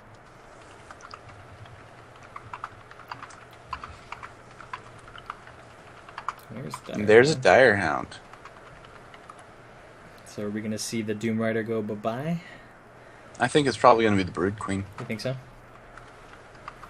Even with the Brood Queen, the Doom Rider moving over, the Frostmane will only get shrunk by 1, so it'll be a 4/5, blocking a 5/8, and that's, I think, totally fine. He still has another play.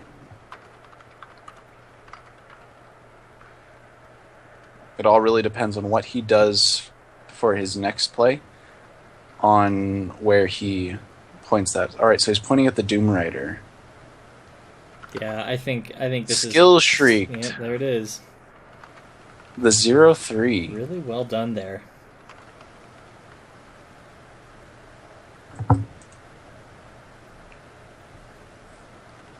Yes, that was extremely well played. Either page definitely going down here. So I guess second play now becomes, how do you want your next turn to look? Do you want to have Brood Queen for board control, or do you want to have Tarsus for I don't know what? So probably That's true. Brood Queen.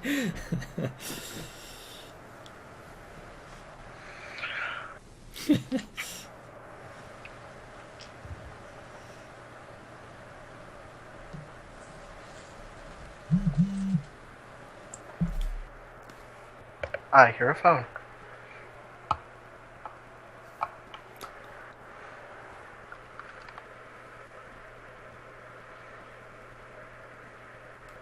By the way, I missed what was pulled off with the Aetherphage. What was it? I miss it as well, because that was my phone. The answer is absolutely nothing. Okay.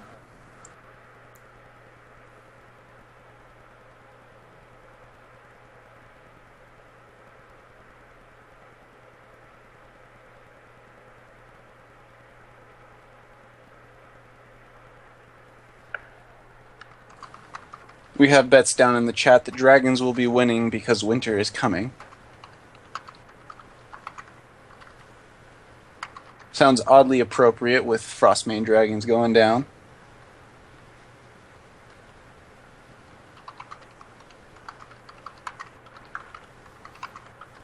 No Skill Shriek, because no spells in hand. But double Deathweaver. Yeah. Powerful play regardless of what happens.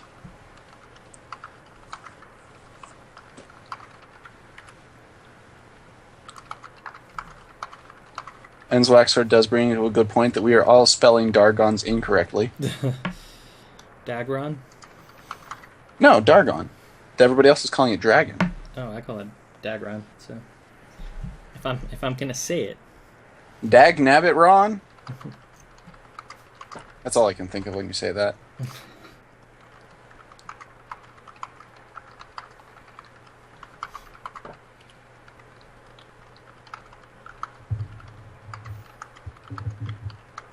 Lotus Roar? It's not that bad. What do you kill with the Brood Queen, though? Do you kill Frostmane Egg? Do you kill a Tarsus? Because that Frostmane Egg is going to pop. Immediately. No, it's not. Not if you roar. No, it won't. Remember, so Blue Fang only does 1 poison. So you do 3 damage because of the roar, and then when it comes back around to Brian's turn again, you do another 3 damage at the battle. So it won't pop before the end of the player level. True. But what are you sacking to the Brood Queen? I don't know. Do you need to? You can probably figure something out. Also, that's a risky It's risky because, I mean, essentially you give him an opportunity to do some sort of removal there. Mm-hmm. So probably just best to sack the Fang out and kill the egg. Because that's probably the thing that you're most concerned about. Or don't do. He's doing a post-combat sack. He's killing off to ensure that the Doom Rider gets the block in. Tarsus. Interesting. All right, well, the egg will be popping. Yeah, for sure, now.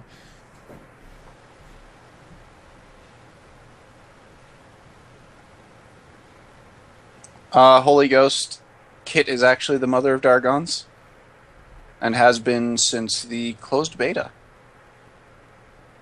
Long time ago. I don't believe I'm more like the grandmother now, or the great-grandmother. That was a long time ago.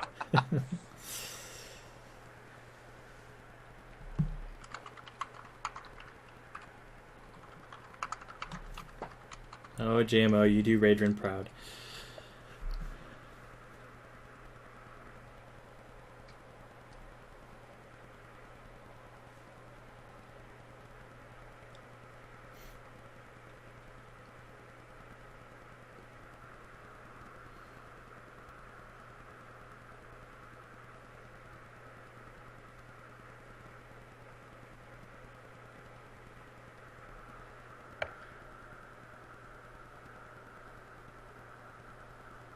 I wonder if we're going to see the Devourer go down here. Yes. It All right, does. there it goes. Burnout. Yeah, a little risky just because... but he's able to shove it over again, so... Not nearly as bad. And skill the skill. Wow. That 50% of the time, it shrieks every time. Yep. Very, very well played there. Definitely going to put CMU in an interesting position. Yeah, I was going to say we're probably going to see the Dire Hound and, what, Doom Rider? Yeah.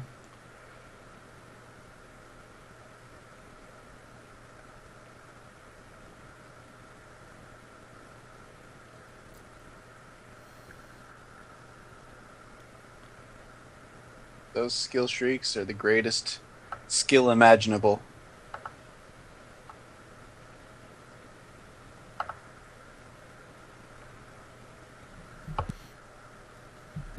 Not quite the best hand to lead out the 2.1.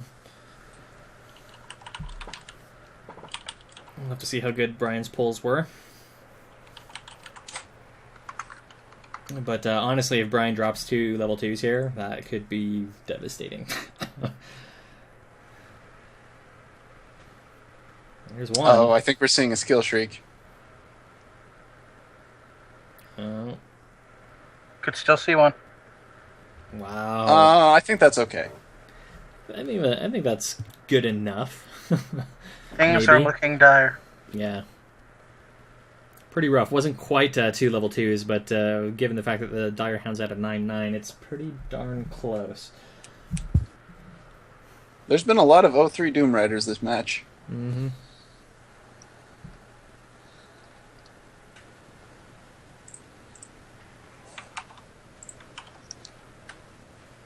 Don't hate the skill shriek, hate the game.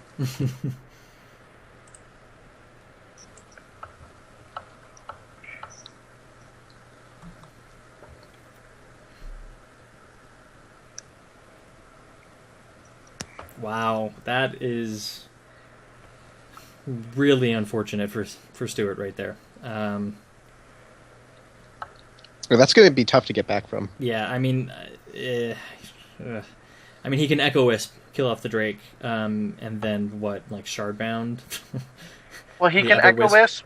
He can Echo Wisp and then Shardbound in front of the Death Weaver to buff the Echo Wisp in front of the Dire Hound. Yeah. It looks really bad now, though. Yeah, well... Well, now he could kill the Doom Rider instead. Yeah, which I think has to be the case, yeah. Yep. He's taken a lot of damage. Yeah. And I should remember games that Brian had earlier where he sat at 100 life for half the game. Yeah. Yeah, I was going to say, now he should be drawing really well. So the question will be whether or not his draws actually help him get back into this. Yeah, Yep. the question Is it enough? Skill Shriek, but not quite skillful enough. Well, I still like 14. Yeah, it's still a 14-14. A 14-14 in rank 2. Right. That can also just flat die to Discount Brood Queen. So, not a terrible place for CMU. He can... drop the... Yep, and then put the token he in has 3. to. Yeah, he has to. The Drake does get in for 14, though. Right, which is really kind of scary, especially knowing that Brian does have some burn. But much more manageable position here. A Cinderbound Barbarian actually takes care of the Brood Queen here and the Dire Hound, and then any kind of burn deals with the Doom Rider. Mm-hmm. So this is a very precarious position to be in.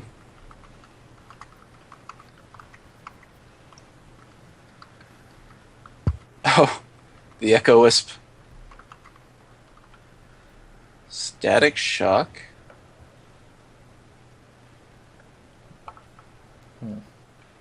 Burnout to kill the Brood Queen.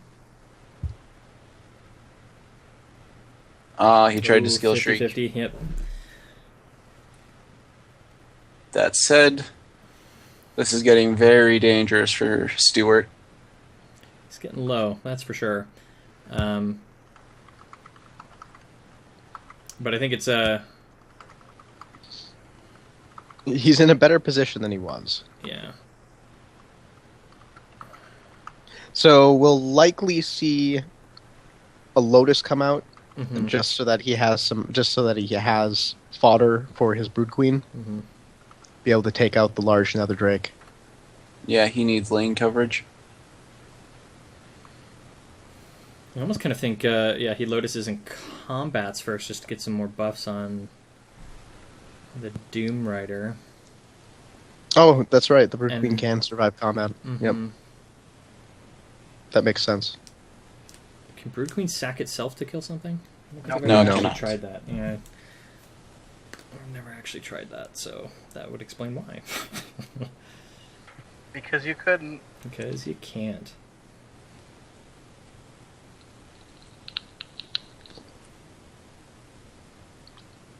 Brood Queen would be such a monster if it could sack itself. Yeah. Because I don't think that would be an uncommon play. No, gosh, no. Which just goes to prove the point. I probably would have seen it well before now, if it were a possible thing. So, Mm-hmm. yeah.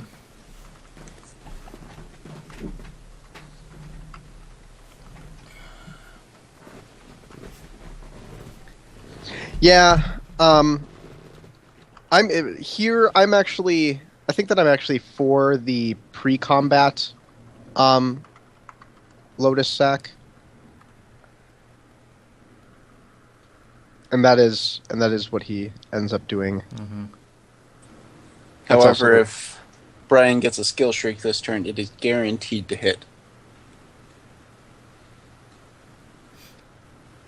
Yeah, But what does it hit? I mean, Well, I mean, if he puts a Tarsus in 1 and then skill shrieks, he's hitting either of the Doom Riders, and then the Doom Rider dies on the swing. I like that we're now calling it Skill Shriek. Has it ever been anything else? Yeah, never. Good Dire Hound. mm-hmm. Yeah. There it is. Skill shriek. Oh, why did he do that before combat? The answer is yes. Why did he Nether Drake pre-combat? Oh, I suppose. Because it forced the... Yeah, I understand. I'm hungover, okay, guys? I mean, it was a board wipe. 13. Burnout is now Burnout. lethal. Yep. Static shocks are almost lethal. Static shocks will eventually be lethal. That's not going to be very long. We've seen Static Shock 2s go down. Only 2 Static Shock 3s, and this game is over. Oh, wow. Oh, the skill shriek. No, skill packed into Shriek. Gosh. Frostmane Dragon, I'm pretty sure does it. Oh, yeah. Yeah. This... Too much mobility here. Yeah, I believe And this is game. Not enough board fill. And there it is. Brian takes it 2-1. Third place goes to Brian. Congratulations, Brian. And congrats to Stuart for winning a really awesome prize pool, to be honest. Yeah, but you know, Brian from deck tech to third place. That's right. Are we going to have another giveaway this round? Oh, we are. I Somebody nominate else come up Skill with the Shriek. code. Skill Shriek, hashtag Skill Shriek. I nominate that. That game was all about the Skill Shrieks. Let me get that up here in just a second. If I can spell. Oops. There we go.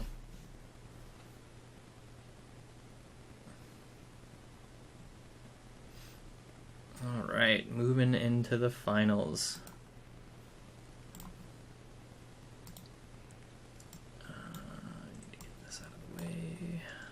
Deez and Alright, time for Waxer me. had plenty of time to rest up for this. Mm-hmm.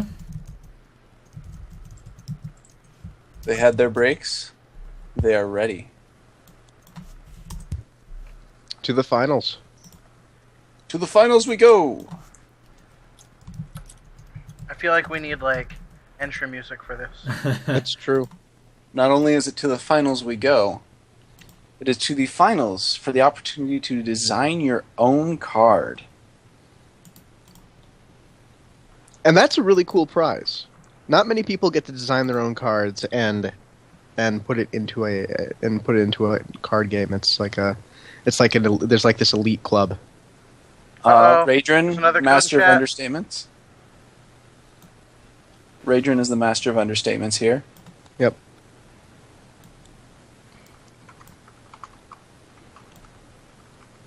This sneaky David.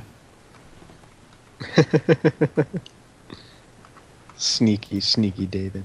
I think in David's case it's skill sneak.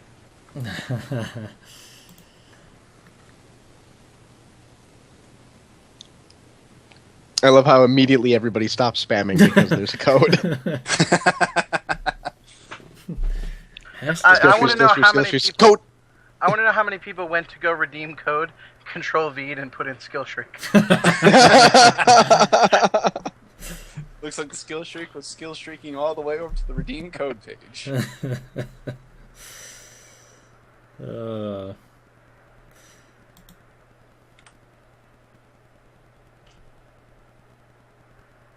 9,000 gold. wow. That's an interesting amount of gold. Wow. Okay. That is a lot of gold. Yeah. It's not over 9,000. That is like $30 worth of gold. Yeah, actually. Oh. Oh, okay. Because the Secrets of Zola's pack. Oh, Okay. he's joking. Margrata, then you should have chosen 9,001. Yeah. Because then it would have been over 9,000. Wow. With the troll, got all of us. All right, I'm going to pull the cutoff so we can do our not giveaway. Get away. Get away from me, guys. I'm feeling that Chad is very equal. Habava Taggett? That? Wow, you just butchered somebody's name so bad. Yeah, well, there it is. Flash that up on screen. If you want to go ahead and type in chat what it is that you want. What do we have left? A Tempe's Precon and a Terra Precon.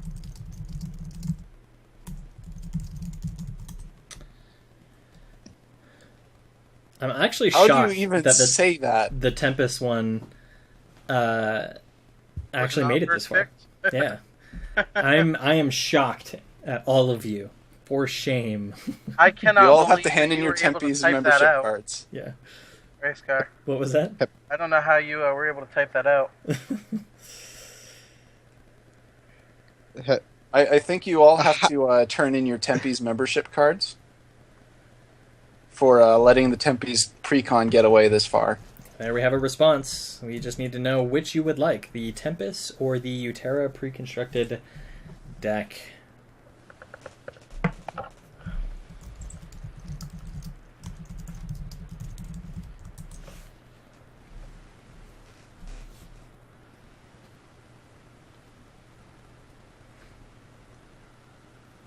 The Skill Shriek Precon. That was last meta. Yes, of the new ones.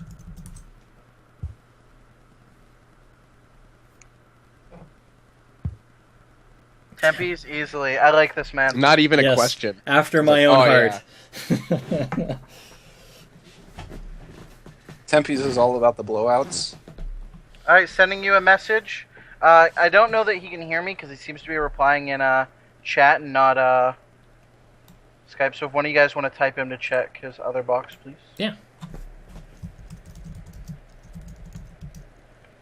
Burning Rage deck has been sent. Alright, so we need to compare the currency amounts between Zwaxer's stream and Still Had All D's. So looking at the silver, Zwaxer has 1,031,670 silver to Still Had's 29,875. By the way, Still At All D's is willing to take off his delay if we're doing a simulcast.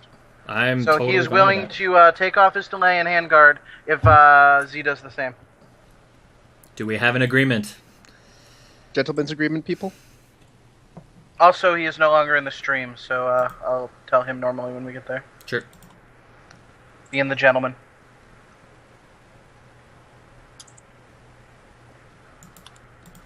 So that means, Zwaxer, if you have a delay, to shut it off would be proficient. Says And while I'm pause sending these coverage codes, of the stream. someone want to send me a multi-Twitch link? I would also like a multi-Twitch link. I don't need to multi-twitch. I got my phone. And 2 screens. Alright. Awesome. Thank you, Zwaxer. This is going to be awesome. Let's do this thing. I think that's easily the most creepy voice I've ever heard you use. I just want to step in here very quickly. This is Notherian, and thank absolutely everyone who's been involved in any of run all through 2014, starting with the Invitational 1 in January, all the way through our Set 2 tournaments to qualify for today's event. This is an incredible competitive community. The amount of sportsmanship that almost everyone exhibits in this community is incredible. You have people who are willing to do things like stream the finals for a very high-profile tournament with a really big prize pool because these players trust each other not to be, dicks about it and go and ghost the stream. So, I mean, there's just a lot of integrity in our player base. There's a lot of good sportsmanship, and I want to thank everyone who's been a part of playing in any of these tournaments for making our competitive community awesome. Well said. Hear, hear. I think that brought a tear to my eye. Aww. We're going to miss you. It's going to be a nice break for us, but we're going to miss you guys anyways. Alright, so just as a reminder, this is best of 5 and untimed. If you start a timed match, you will be restarting it this time. Yep. It's the finals, so just as an FYI. Well, that's right. This is best of 5. This is going to be a while, boys. This is Oh, going yeah. to be sweet. This is going to be sweet. There's the multi-twitch in the chat. For anybody else who wants to tune into both at the same time. It's just Still Had All These is ready to play. Looks like we have a little bit of a timing disparity between the two streams. Yep. Still waiting for Still Had All These stream to load up. I've got them both in now. Yeah, we'll have to see how it is with the card plays out versus the field, but we'll make do. That's right. Grab David your popcorn. has grabbed his popcorn, yes. Buckle down.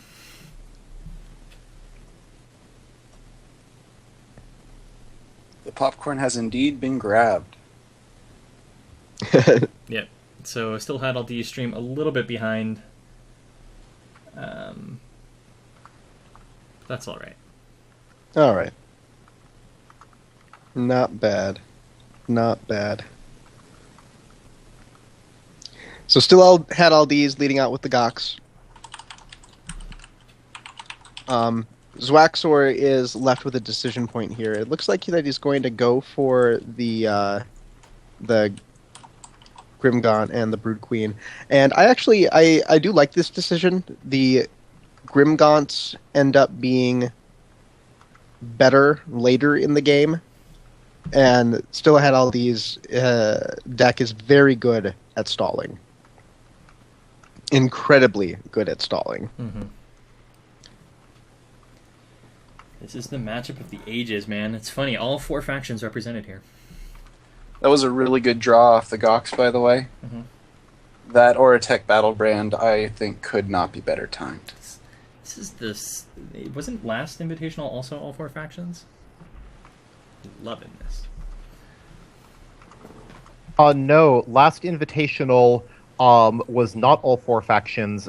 In fact, Aloyan got the short end of the stick. There were lots of Aloyan decks in the top 16, in the top 8, but the final match was Extoff playing Necrium Utera, losing to blue decks who played Necrium Tempest. Thank you for the update. Noetherian is the holder of all information. The third place was Aloyan Utera playing the Grobux deck. Yes. Mm-hmm.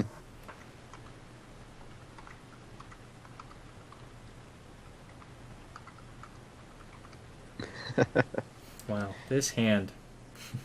This hand is. It's really good. I mean, you have to tough. decide. Yeah, it's tough. I mean, do you kill the Brood you- Queen or the Doom Rider? You can do either. You kill the Doom Rider because the Doom Rider is the thing that can get out of control. The Doom Queen, the Brood Queen. The only thing that the Brood Queen would likely do in this scenario. I mean, the thing is with AT is that once you've played your creatures, most of your creatures have already gotten their value. So Brood Queen just in and of itself as a creature is not as much of a problem if you've already gotten your effects off of your creatures. And so here he's going to be able to Static Shock the face, burn out the Doom Rider. The Brood Queen's going to be, or not burn out, Battle Brand the Doom Rider. The Brood Queen's going to be at 4, so then Zwaxor has to decide if he's going to kill the Gox or if he's going to kill the Invoker. He can only kill one. Yeah.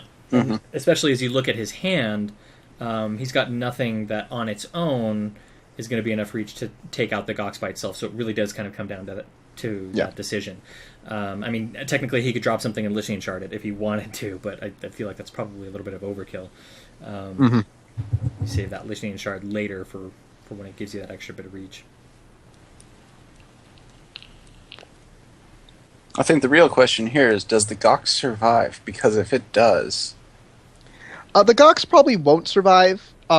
Worst case scenario is he can put a Devourer in front of it, play another creature, and sack it with the Brood Queen to kill the Invoker, clearing the board. Mm-hmm.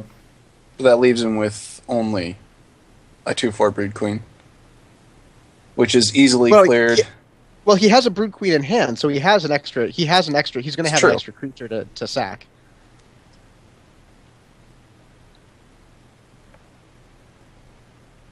Looks like Zwaxar is looking to play down that Brood Queen.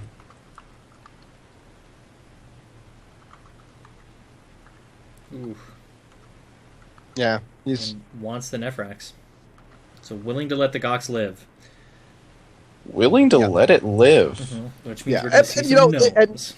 yeah. This is and that's tough. Nephrax. I really like Nephrax against AT because it has a huge butt, which also Kit likes, And The term is then- badonkadonk. badonkadonk, sorry. Huge badonkadonk, which Kit likes. And it spawns creatures, which you always need more creatures. Mhm. The thing that I would worry about if I was Zwaxor, I really also like Devourer in the matchup because a level 2 Devourer can just accidentally get completely out of control. You can fill up your board, drop it, have a bunch of creatures trade, and it gets huge. This And Gox a has very done a large lot. Devourer is difficult for AT to deal with. This level 1 Gox has drawn all the right cards at all the right times. So what is it that he wants to draw in here with the second gnome? I'm thinking Static Shock could be good for him because that would actually allow him with the Flamebreaker Invoker to clear out the Nephrax. Oh, Speak of the devil. Mm-hmm. exact. Yeah, you guys are a little bit ahead of the stream that I've got, but yeah. This is really good. After this turn is over, I may refresh Still Had All These streams, see if we can get a little bit caught up. Because it sounds like you guys might not be on a delay any longer. Was absolutely perfect. Mm-hmm. What can Gnome do for you? Yeah. Alright, so I'm going to go ahead and refresh his hand, so you guys will see that flash there for a sec, and hopefully we'll be a little bit more caught up. Yep. Zwaxor actually has quite a few trump cards for the AT matchup. Thundersoar is a beast to deal with. Mm-hmm. Bringing back some of Battlebrand's the old card. days, Thundersoar. Oh my River word. Patriarch. Every time. And Gox just bringing the value, man. So all 3 gnomes leveled up because that Gox wasn't ever killed. Battlebrand That's the also finishes longest off the Gox sword. I've seen survive. Mm-hmm. I mean, that Battlebrand's also going to do work. It's going to finish off the Thundersoar, level the dragon, and he gets to play Killian. Mm-hmm. Oh, and he gets to Static Shock away the Brood Wow. Queen while he's at it. Yeah. Wow. Absolute perfect. Beautiful draws there from Still Had All Every These. single hit. Yeah. I think he either levels a dragon or he levels a Surge. I think I'd personally be inclined to level a dragon Yeah. and just have 2 dragons leveled in his deck. Well, the question is, though, does he have any surges leveled? Because we know, at least from seeing him in the past, that he does tend to like to do a fairly even amount of leveling. So he'll get, like, 1 dragon, 1 energy surge, and kind of level them up at the same. So if he didn't have a surge leveled already, he may go for that instead and drop the dragon here. Although, honestly, it could go either way, because he had both a surge and a dragon in the discard pile, right? I think he did. And he's playing around Echo Wisp here. Yeah, very smart. Yep. Very good. Yep, so he does have 1 Surge leveled. Yep. 1 surge, 1 dragon. So the choice is Dragon Egg. I don't even see another surge in the discard pile. So There is. Is There's there? one right Yeah, next there's to the one Oh, Surge. there it is. top. Yeah, there it is at the top. Okay. Just trying to determine, am I gonna get another shot? No, he's not. No, he because he's at ranks the up. end of at the player level. Yep. Looking around. I think it's Dragon. Yeah, I think Dragon's over surges, but Yep. we'll see I how he plays this. yeah, usually bombs draw than everything else. Mm-hmm. Simply because 2 dragons is going to be very, very difficult for Zwaxer to deal with. But Yeah. it looks like he's opting to... Wait, no, he still hasn't leveled. Nope. Yep, he's looking. He's just looking. Still thinking Keep about thinking he's leveled. Yeah, Dragon actually needs to be a high priority level for him right now because the Thundersoars. it. Here's the interesting thought, though, and why I actually think he went with a surge. I saw him counting. He counted his static shocks and like all of his spells that were leveled. And if you think about it, the more card draw he has, the better he can get static shock chains when he needs them. It's very true. Right. So I think that may have been the reason why he opted to go surge on that. What an opening hand. Yeah. Really great. Going to get the gnome out of this and could, again, potentially have that static shock chain that he's looking for because he leveled the surge.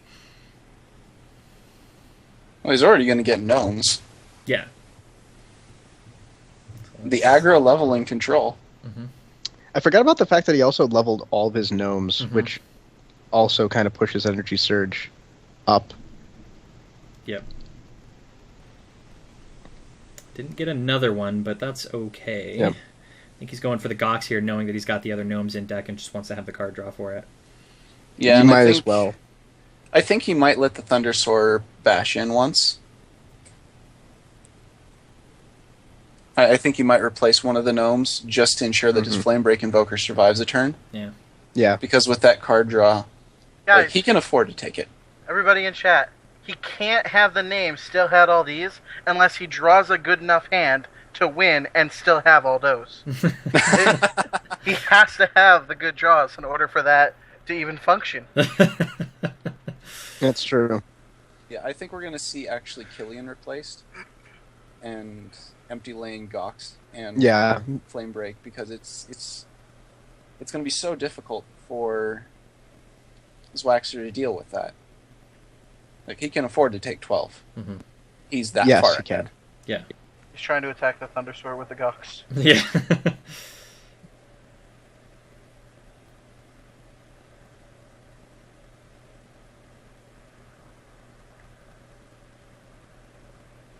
Critical moment. Does Flame Break go under the bus? I don't think so. I think you take the 12. He's Yeah. opting for the Flame Break. I agree with that play. Yeah, I mean, it's going to be You're so this easy far to do ahead. 4 damage. As Yeah. well. Yep. Oh my word. Yep. And Zwaxer About has that damage. Yeah.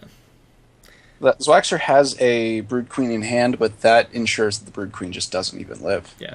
And he's got the really great play here, too, where he can Battle Brand out, level the dragon, and then Killian level the dragon again. So, Yeah, really, it's true. Really great play here coming from Still Had All These.